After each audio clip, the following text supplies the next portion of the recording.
Welcome to Geeks Corner. I'm Mr. DAPS. I'm Katie. And we're excited that you're here for a week that's been very weird. Whether it be 105 degrees. Exactly where I was going. 65 degrees. Yes. Anyway, go to geekscorner.live and tell us what the weather's like where you are. And or what it's been like in the last week. And most importantly, something I want to personally test the waters. I want to know. I pointed out earlier this week on Twitter that they are using Dipping your toes. They are using Mission Breakout as the icon of Disney California Adventure Park. I disagree with that wholeheartedly. I think the icon of DCA should be Grizzly Peak, which is very DCA 1.0 of me. I recognize that. But you have to, when you're thinking about what is an icon for a park, what represents the entirety of the park? And I actually agree with you that I don't think Mission Breakout represents the entirety of Disney California Adventure. The newest part of California Adventure. It mentions maybe progress and new things. And it's like in the background, it's Mission Breakout, and then in the background it is Flows and Grizzly Peak. I see Pixar Pal Around as a which is what it used to be. It used to be Carthay and Funwheel kind of at the same time. Which I could see an argument for Carthay in particular, and that if we're just picking one, though, you'd have to pick one. And I could see an argument for Carthay with the history and the story of Walt Disney coming to California and how they really, with DCA 2.0, tried to really create that Walt came to California and dreams came true. With the suitcase and a dream. And I think that's fair, and that's a good argument. I also do think, though, that Grizzly Peak still is a very good icon because it's a sense of adventure. It's a sense of that doesn't have to animal. It's on west the flag. It's California. Also, they designed a mountain to look like a bear. Yeah, it's great. I do think the only problem with that, if it was to be Grizzly Peak, the issue is that the trees in the last 21 years have grown. They're a little bit bigger. Very heavily. Yes. And so it's kind of hard to see. I think that most guests who go to DCA now might not even know that it's there. Maybe Jump Jump Jelly. Jump Jump Jelly, if they're not looking for it, though. Also, Red Car Trolley is if you're on the right place, you can see it pretty well. But it's just most not people as aren't looking. It's not as easy to find as it was. Yeah. Red Car Trolley is a fun idea. Grizzly Peak is most iconic in my mind. Gigantic orange. I also really liked the DCA 1.0 imagery of the Paradise Pier. How about orange just a giant hangar? Maliboomer. How about, hear me out, a plane coming out of a restaurant? There you go. I liked that one. Call it Taste Pilots. No, anyway, I just really wanted to put this out into the world because I don't know how I feel about Mission Breakout. I don't think I like it being the icon of DCA. I like Mission Breakout, and what about a Quinjet? I get that it's the tallest thing in the park. I just don't know how I feel about it being the icon. Okay. And I wanted to talk about that on the show because it's important. And now we have. And I think it's an interesting conversation to have. And I think it's probably being had at Disney too, because they change it every once in a while. And I actually feel like it's not what should be the icon of the park. I feel like it's some graphic designer or team being like, this is cool, let's make this. And which there's a place for that as well. And I think the only hard thing, and I get that DCA is the little sister to Disneyland, but that would never happen at Disneyland. It is the castle. Although the secondary icons on that image that I shared, it's thunder and it's space. Which makes sense to me too. I agree. Or Matterhorn. Matterhorn is actually very iconic for Disneyland. But those are secondary imaging. It's not the icon. It's also iconic for the real Matterhorn, so that could be a problem. It's like a real place. You can't really put it by itself because it'd be like, oh, people would be like, where is this? Yeah, the Alps. The Alps. Okay, but yes. Also, Small World would work really well as a secondary Small World icon. Makes sense. That actually does make a lot of sense. But I think for simplicity standards, Space Mountain and Thunder make a lot of sense. Speaking of Small World, though, let's move into the show. And before we do that, if you've got any Disney travel in your itinerary in the future, check out Mouseways Travel. They will take care of you, and you can just enjoy the magic. Ka-chow. Yeah, you can do that at mouseways.com/DAPSMagic, or to go to DAPS Magic anywhere and click on travel, and they will give you a free quote. And all of their services are free as well, and they do a fantastic job. Back to It's a Small World. They now have nightly, about 3 times, a projection show on the front of It's a Small World. It is that we don't talk about Bruno, and neither does our YouTube channel. In fact, nobody's YouTube channel is currently doing that because we all got flagged on copyright. So because it is one of the biggest songs right now anywhere. Yes. It is interesting though, because usually when things go into the parks, that means it's going to work. You would think, but it didn't work. So we have a muted version of it up so you can see what happens. Just like play the song in the background. So if you start it, but at the beginning, it's kind of cool because they kind of have teases of the song starting. And you see like parts of It's a Small World fold up and down and like coming to life. And yeah, that's fun. And then it actually, the whole song comes to life, and it's about 4 minutes long, something like that. But what do you think of them bringing this song and this movie into the park in this way? I think it's really fun. This was something that I was really hoping we were going to get more of. Thanks, Jeff. Thanks, Jeff. That just made me smile real big. Yeah, I was just hoping we were going to get Encanto in the parks when it came out, especially because it didn't get a theatrical release. Sometimes it's kind of a question on if... I like how fast it was. I agree. We got character. You know my only complaint with the whole thing? What? Is that they don't acknowledge that Fat Cat Swinger is already bringing the music of the movie into the park. It's true. Because Marco does a fantastic job. He does. Yeah. But yeah, I'm actually excited for how much we've gotten. Just because thinking that Turning Red did get a lot of merchandise, but Luca didn't get a whole lot of representation in the parks, except for that one photo op in California Adventure. And I think that was it. And some merchandise.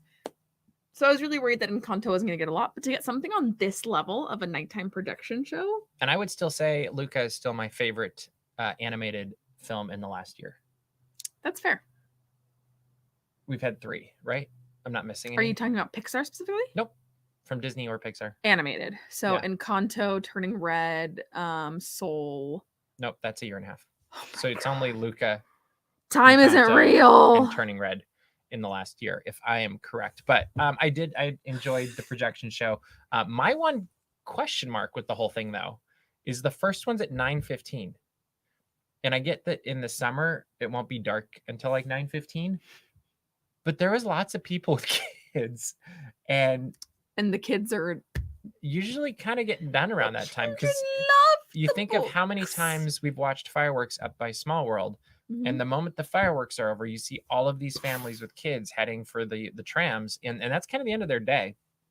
And so I would love to see, at least while the light allows, them to bump a show before fireworks at like 8:15. I don't know if it's going to happen, but they have it at 9:15, 10:15, 11:15 currently. At least that's what it looked like last night. And I'm sure when park hours change, they'll adjust that too. But I think I would just do it more and earlier. That's fair.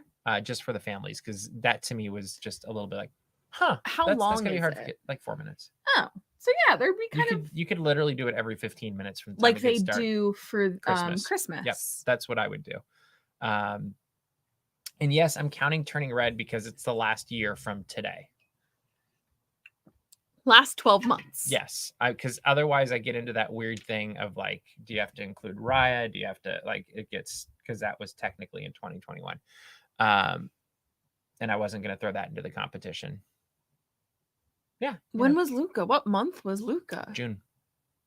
Yeah, it was. I usually get a Pixar film for my birthday. It's a late birthday gift, but. And we were eating birthday candy while we watched it. There you go. I remember that. And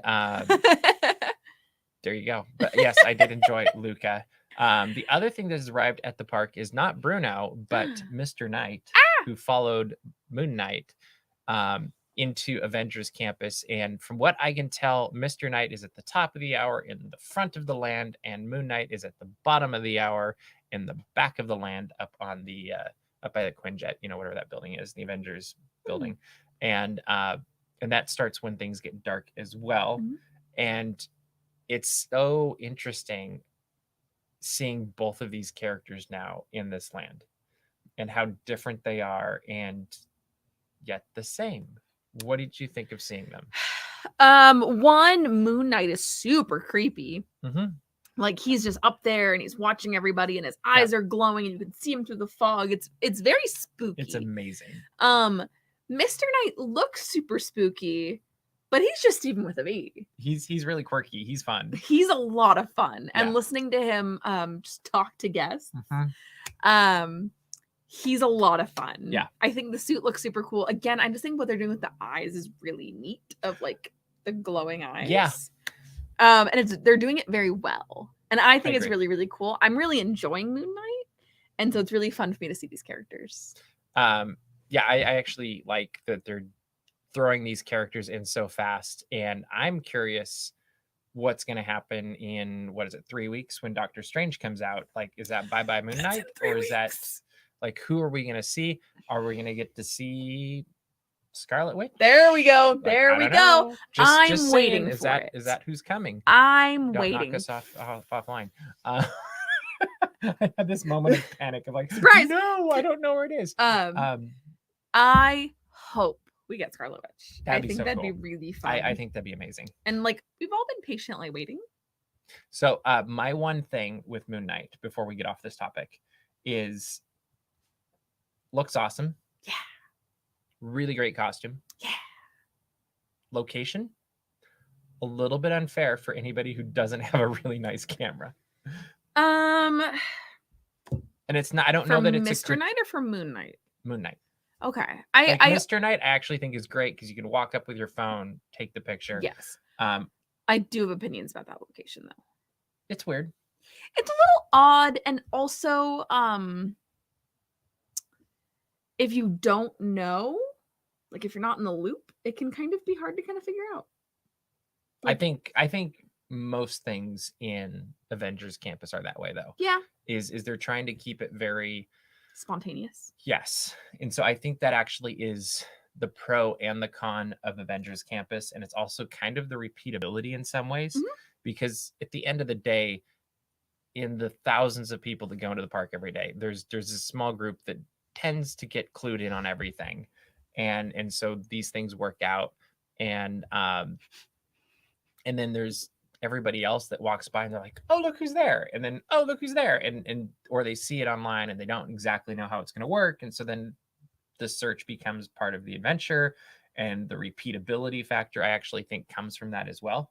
And see, Mr. Knight could give hugs next week, but I don't think Steven with a V is the hugging type. No. I don't think that he would hug people. Maybe if he eats more steak. No, he ate one steak and look what happened. Exactly. But anyway, yeah, it'll be interesting to see how Avengers Campus continues to progress with characters. And I love it. I will wholeheartedly say I love how Marvel uses this is from their marketing budget, if I'm understanding correctly. Well, and I don't know. Like, that's not been officially posted. So okay. Anyway, that is the rumor, is that's what their marketing budget's being used for. Anyway, I think the way that Marvel does this is genius. And I think that it creates a lot of buzz and a lot of hype. And I love it. I love the idea of Multiverse Stranges, like all of them coming out at the same time. That'd be so scary. That would be amazing. The thing that also makes me wish, though, is we got this great, character experience, 2 characters experiences from this one show. We've gotten Shang-Chi, we've gotten Spider-Man. Like, we've gotten a lot of really great character interactions that are new and not new, and very relevant, I guess is a good way to put it, in Avengers Campus. What it makes me want, I think you're about to say what I was going to say. Obi-Wan Kenobi comes out there it is. in a month and a half. So I want to see Obi-Wan Kenobi. I want to see I don't know, the Inquisitor would be really cool. Can you imagine how terrifying it'd be to see the Inquisitor walk off of the TIE Echelon at night in Galaxy's Edge? So this is the story of or the tale, if you will, of two different storytelling styles. Yes. Star Wars Galaxy's Edge really attempted to tell this very intricate story of Still is attempting. this is the very specific time that this takes place. Here's why you would never see Darth Vader. Here's why you would never see these characters. And Avengers Campus goes, hee hee, frat house, all supers. And I think that is the win, because if you have a fan of Marvel, they go, I want to go to this land and see the characters and I the like. dumbest thing about it is Star Wars has a mechanism to fix that. Is this the portals? The portal Yeah. thing? Like, the portals are there. They can do so much. Bailey, I would not be surprised if you get your Andor trailer when we're at Star Wars Celebration next month. That's next month. Which, happy to report, we will be reporting from Star Wars Celebration, because I did get my press pass. I won't be alone. I was a little bit worried. I bought my ticket in 2019. But I would not be surprised if we get that there. And I think it's even, like, I see Clocky talk about Star Tours, is they've already opened up the gate a little bit. You might as well just run with it. Like, I think there'd be a lot to gain. And there's a lot of space to be used the way Avengers Campus uses their space. Like, remember when Troopers used to be up by the Falcon? Like, up on that space? You could put the Mandalorian there. Like, anybody who's patrolling, and he could be looking for bounties, and there's so many ways to tell really, really cool stories. I think the problem is with characters. Galaxy's Edge is technically canon, whereas Avengers Campus is not. And that, at the end of the day, is where the complication arises. Just take out. All right, we're going to move right along, head on over to EPCOT, where we today got to see the costumes for Guardians of the Galaxy Cosmic Rewind. And those people who really enjoy Tesla and what was the thing you mixed it with? Tesla. It looks like Tesla and the web costumes. Web costumes. See, I didn't catch the web part, but the Tesla thing, I was like, that kind of reminds me of the Tesla logo. Tesla, and as our friend Ivy pointed out on Twitter, Perry the Platypus. Oh, now I'm liking them even better. Maybe, yeah, that is kind of fun. But it came from a cast member preview that they're having. Actually, it's they call it a Xander Expo or something, or Xandorian Expo. Something like that. At EPCOT for cast members. And what do you think? Other than Tesla and Avengers Campus. I kind of think the costumes are a little boring. So Katie does not like them. No, I don't. I also, I'm weighing if I should say this, but I'm going to. Sorry if I offend you. I don't like the web costumes. See, and that's where we disagree.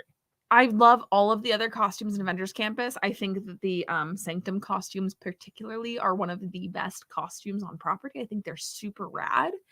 I just don't love the web costumes. Okay. And these remind me a lot of that aesthetic. So yeah, I don't love them. They might grow on me. They might when I see them in person, but I think that with a costume, it should be adding to the storytelling, which to Webb's credit, it does. I just don't see these telling a story. And I think they do. These costumes? Yeah. Okay. They throw you back in time. I immediately went 80s, which I don't know if that's going to be intentional or not, but a lot of the music could fit in there. But it reminded me 80s. It reminded me a little bit of some of the old, I think it was Star Tours costumes. It had that kind of throwback look to me. I actually liked the cut of the jacket. I was kind of like, oh, let's get rid of the logo and stuff and just give me the jacket. Like, that would be kind of fun. And it also is, I think there's a risk sometimes with something like this, where if they made the costume too intricate and too over the top, people will get caught up too much in the costumes on the other side of where they're at right now, as opposed to really, I kind of feel like if this is supposed to be about the people of Xandar and the world of Xandar and the pavilion of all this stuff, the cast members really, at the end of the day, almost need to blend in a little bit more, as opposed to being and I can be completely wrong on this, but I would imagine they blend in a little bit more as opposed to being front and central to the story. That's fair. The Guardians are front and central to the story. Yes. So I don't know. I kind of think, yeah, there's a little bit of Space Mountain past uniform. That's a good point. And so I'll be very interesting to, like, it'll come down to me, like, when we go through it the first time. Who knows when that'll be? Right. Will it add to the story, detract to the story, or will it just kind of be one of those supporting things that you really don't even notice, which would also be a win to me. Like, I agree. The adding to it or not noticing it to me is a win. If it's distracting and pulling you out of what's going on because you're like, huh, that costume looks like Tesla. Like, if that's what you're thinking of instead of Cosmic Rewind, it might be. And my hope is that, like, I love the ad. Like, I just think it's really fun. It brings Marvel Guardians. It feels like it's in Epcot. Like, it just has that really good blend between the MCU and Epcot, which is a really weird thing to be saying, but I love that. And I think it's really fun. And I went from being like, okay, well, this will be fun, whatever, to I can't wait to go on this attraction. And it just looks like we love Mission Breakout. And I feel like this is going to be what, if you start from ground zero and you're going to make a Guardians attraction, this is what you get. And so I think there's just so much potential here that I would not be surprised if it becomes one of the most popular Disney attractions, which they keep doing that with their new attractions. So now I'm not making a huge guess here. Now this will be the icon of Epcot. It'll just be that ship. For legal reasons, that's a joke. It's just the ship. It's still Spaceship Earth. Yes, obviously. No, it's just the ship. Yeah, only the ship. Only the ship. That's all that matters. Yeah. All right, let's stick with Epcot and talk about Spaceship Earth, which is now green. Kermit showed that if you are Spaceship Earth, it is easy being green because all you have to do is hit a button. But it's Earth Month. Thank you, Kermit. And Walt Disney Imagineering and Disney Parks and the Muppets all put out a video of Kermit reminding us to take care of the planet and turn on green lights. Is that right? Yes. Okay. What do you think of it? Not that I really need to ask. Loved it. Unsurprisingly, one, use more Muppets for everything. Yes. I don't care how mundane you think it is. Use the Muppets for it. Like, the Muppets probably should have introduced the new costumes for Cosmic Rewind. Sure. Uncle Deadly specifically. Actually, that would make sense. Yes, I know. That would be a good gimmick. Yes, he should have been like, I don't care what it is. Have the Muppets do it. As long as it fits them. I think that you can make anything fit the Muppets, but that is besides the point. Because all the Muppets have different personalities. I know, but sometimes I feel like they try to fit, what is it, a round peg into a square hole. And you're you're thinking of Muppets ABC. That is what you're thinking of. No, it wasn't actually. It was more of the thought of, like, I wouldn't just use them to use them. I think they should be intentional, and then it's fine. Use them at anything in Epcot. Okay. No, I think, like, they can do bits. Like, you can do the bit with Uncle. I'm so sorry, I just touched the microphone. I'm so sorry for what that did. Using Uncle Deadly to introduce costumes, using Kermit for Spaceship Earth. If honestly, you could put Muppets in Disney's Hollywood Studios on the main drag as you're walking in, popping out windows and surprising people, like they did in Magic Kingdom when they weren't in the show anymore. Yeah. Also, like Muppet Mobile Lab at Epcot, which we still have not seen. We'll just keep wishing. Also, like, I just love the Muppets. So next That's place, why we have. If you had one place you were going to pick next, where would you put the Muppets? Like, one thing that they can do next. Animal Kingdom. I want Sweetums at Animal Kingdom specifically. That sounds slightly dangerous. It does, but like, see, I think you should put Gonzo and Pandora if you're going to do Animal Kingdom. I was also thinking of the I can't think of the monster's name that just yells a lot. It talks like this. Animal? No. Oh. What? You thought that was an animal impression? I don't know. No, we'll talk about this later. Okay. Um, Oh my God. that was uncomfortable. Anyway, no, I think that Gonzo would be very beneficial. Gonzo can go anywhere. Gonzo can go anywhere. Like at the end of the day, Gonzo can go Also, like put Rizzo in Magic Kingdom because I do think it would have been funny, and this is a little bit sacrilegious, is I believe at one point they talked about putting the Muppets in the American Adventure and having them basically run the show. That is not sacrilegious. I'm okay with that. Well, isn't it like the longest running stage show now or something? Is it? Yeah. It's all robots anyway. But still. No, put the Muppets in there. Great great moments in Muppet history. I think they should. You mean in American history? Wasn't it great moments in Muppet? Great moments in it. The Muppets present great moments in American history. Synergy. Yeah. I'm still thinking about that other Muppet. I'm so sorry. I'm gonna be very bothered by this. Okay. Anyway, all right. Well, we'll continue on with the Muppet thing. And we learned last week, and we didn't get to it, that there is a Jim Henson documentary that is on the way, and it's being made by Ron Howard. Yay. What do you think about this? I think it's going to be wonderful. I think the whole story behind Jim Henson is extremely fascinating. I think that he was a very courageous leader, and I think that there's a lot of leadership lessons to be learned through Jim Henson. If you listen to Below the Frame, you hear a lot of people that got to work directly with Jim Henson. Mm-hmm. I also think like going all the way back to Sam and Friends is very interesting, and it tells a lot about how passionate Jim Henson was to do something like this. Mm-hmm.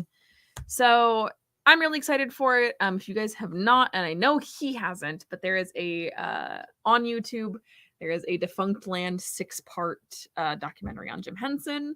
I think that is really, really fun if you just can't wait and you want to know more about Jim Henson. But I am so stoked for this because Ron Howard is very smart.